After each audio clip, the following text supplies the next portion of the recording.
Assalamualaikum warahmatullahi wabarakatuh. Hari ini saya akan menjelaskan tentang etnomedicine, etnopsikiatri, normal dan abnormal, serta dukun, saman, dan penyembuhan lainnya.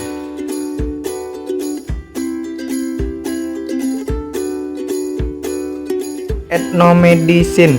Etnomedis berkenan dengan konsep kualitas, menemukan bahwa hanya sedikit sekali kerangka kognitif pada masyarakat non-barat yang penting untuk menjelaskan tentang adanya penyakit ditemukan oleh suatu bagian atas dua telah cukup untuk membedakan kategori-kategori besar atau sistem.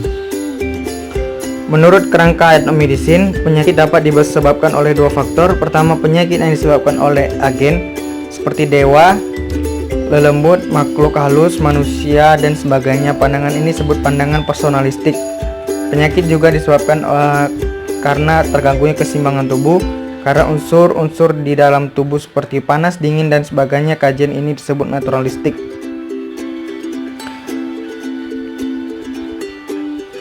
Sistem medis naturalistik terbagi menjadi tiga, yaitu konsep-konsep sebab akibat dalam sistem naturalistik, berlawanan dengan sistem-sistem personalis. Sistem menjelaskan tentang penyakit dalam istilah-istilah sistematik yang bukan pribadi. Ketiga, sehat yang karena unsur-unsur yang sembahyang dalam tubuh sesuai dengan usia dan kondisi individu dalam lingkungan alamiah dan lingkungan sosial.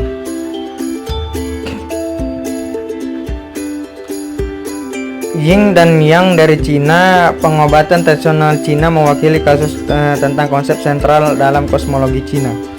Unsur-unsur mewakili langit, matahari, api, panas, kering, cahaya. Prinsip lelaki bagian luar sebelah kanan, hidup tinggi, tangguhan, baik, indah, kebajikan, aturan, kebahagiaan, kekayaan.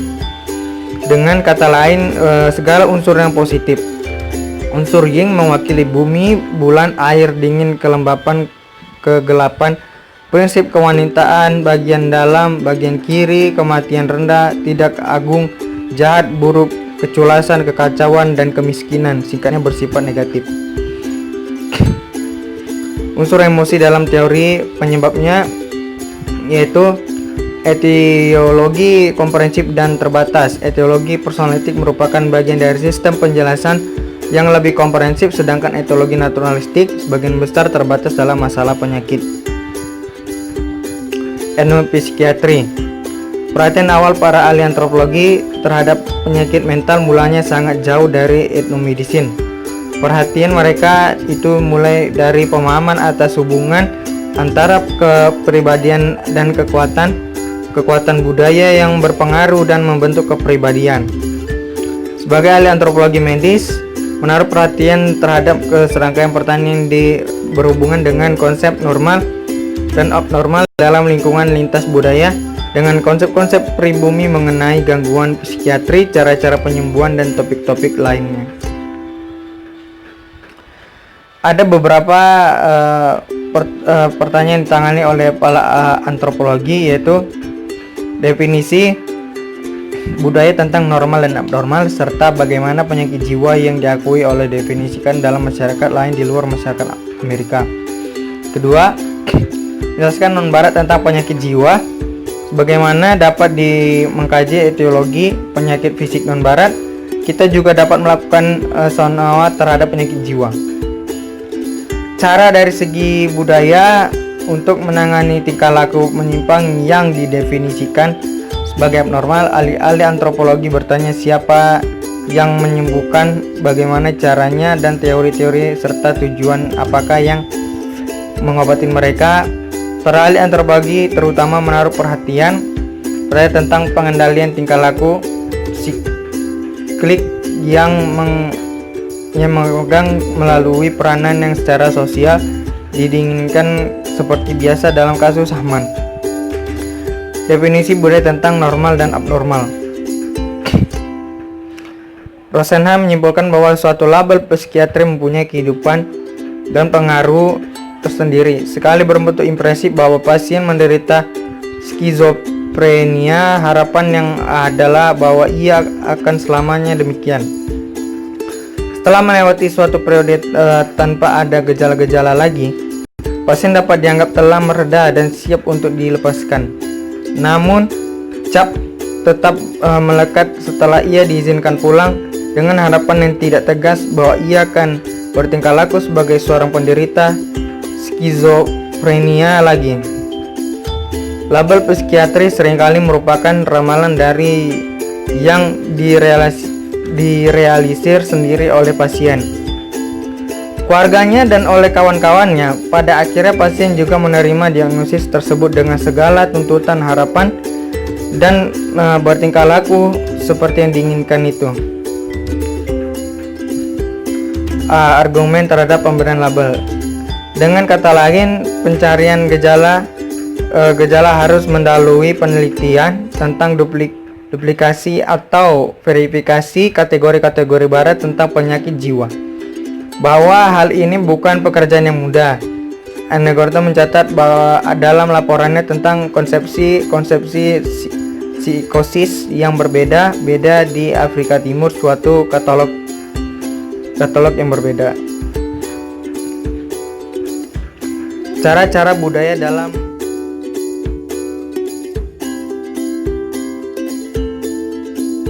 pada masa lalu, seorang Eskimo yang merasa terus-menerus terganggu kesehatannya berkonsultasi dengan seorang saman yang mengelilingi dan memeriksa pasien dan berbagai sudut. Lalu ia menyentuh pasien pada titik di mana rasa sakit berada. Ia menjilat kedua tangannya, kemudian menggosokkannya ke bagian yang sakit. Beberapa saman menutup bagian yang sakit menurut diagnosis disebabkan oleh kemasukan benda-benda. Beberapa ciri peranan dokter dan peranan pasien.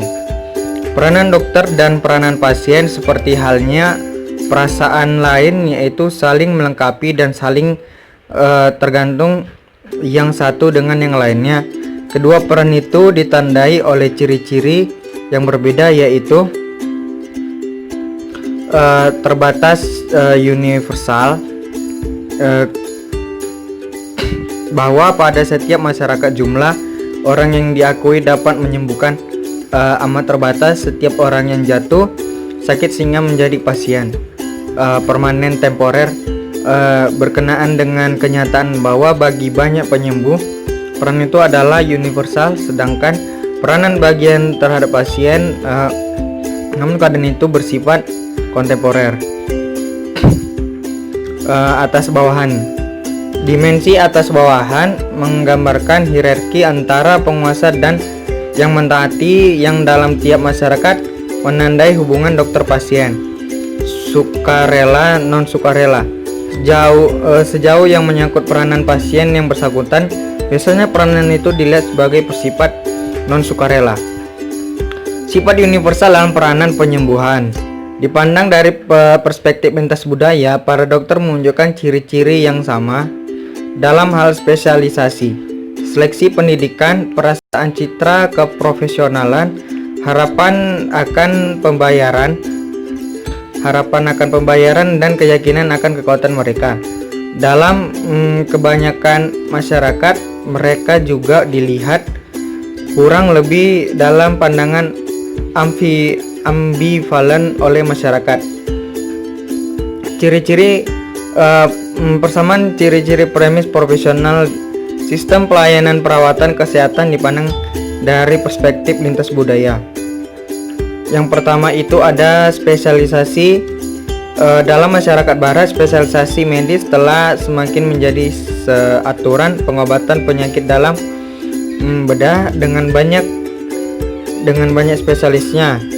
Kardiologi, neurologi, optometri, pediatri, daftarnya semakin bertambah setiap tahunnya. Bukan saja spesialisasi dalam pengobatan yang mapan, tetapi ada pula bentuk-bentuk alternatif seperti spiritualisme, pengobatan kebatinan, dan pengobatan rakyat etnis. Pada suatu daerah petani Filipina misalnya, ada sebuah dukun beranak, dukun pijat atau dukun patah. Kemudian seleksi pendidikan. Dalam masyarakat barat, setelah melewati suatu masa pendidikan yang lama dan memeriksa sertifikat akhirnya bahwa ia telah menguasai tiap bagian dari profesinya itu. Dokter baru dianggap mampu untuk merawat pasien. Kemudian ada pemberian sertifikat. Dalam masyarakat barat, para dokter yang berpendidikan ilmu harus memperoleh sertifikat sebelum berpraktek. Kemudian ada citra profesional. Para dokter barat merasa tidak profesional tanpa jas putih dan stetoskop mereka. Serupa halnya dengan Saman yang merasa kalau tanpa pemanggilnya rohnya. Bahkan di kalangan dokter-dokter barat ada perbedaan citra berdasarkan atas spesialisnya. Kemudian ada harapan akan pembayaran. Kepercayaan amat tersebar di kalangan orang Amerika bahwa penyembuhan non-barat sedikit sekali berminat terhadap uang. Para dokter digambarkan sebagai perampok yang dibandingkan dengan cara yang tidak menyenangkan dengan penyembuhan primitif. Kepercayaan terhadap kekuatan dalam tiap masyarakat, sebagian besar dari penyembuhan percaya bahwa kekuatan mereka terdiri dari faktor kejujuran. Saman bertingkah kenyataan oleh kritikus barat. Sikap publik di Amerika Serikat, kita mengkritik para dokter yang kadang-kadang sempat merasa dirinya seperti dewa. Namun dalam masa-masa kritis kita memaksa mereka menjadi Tuhan.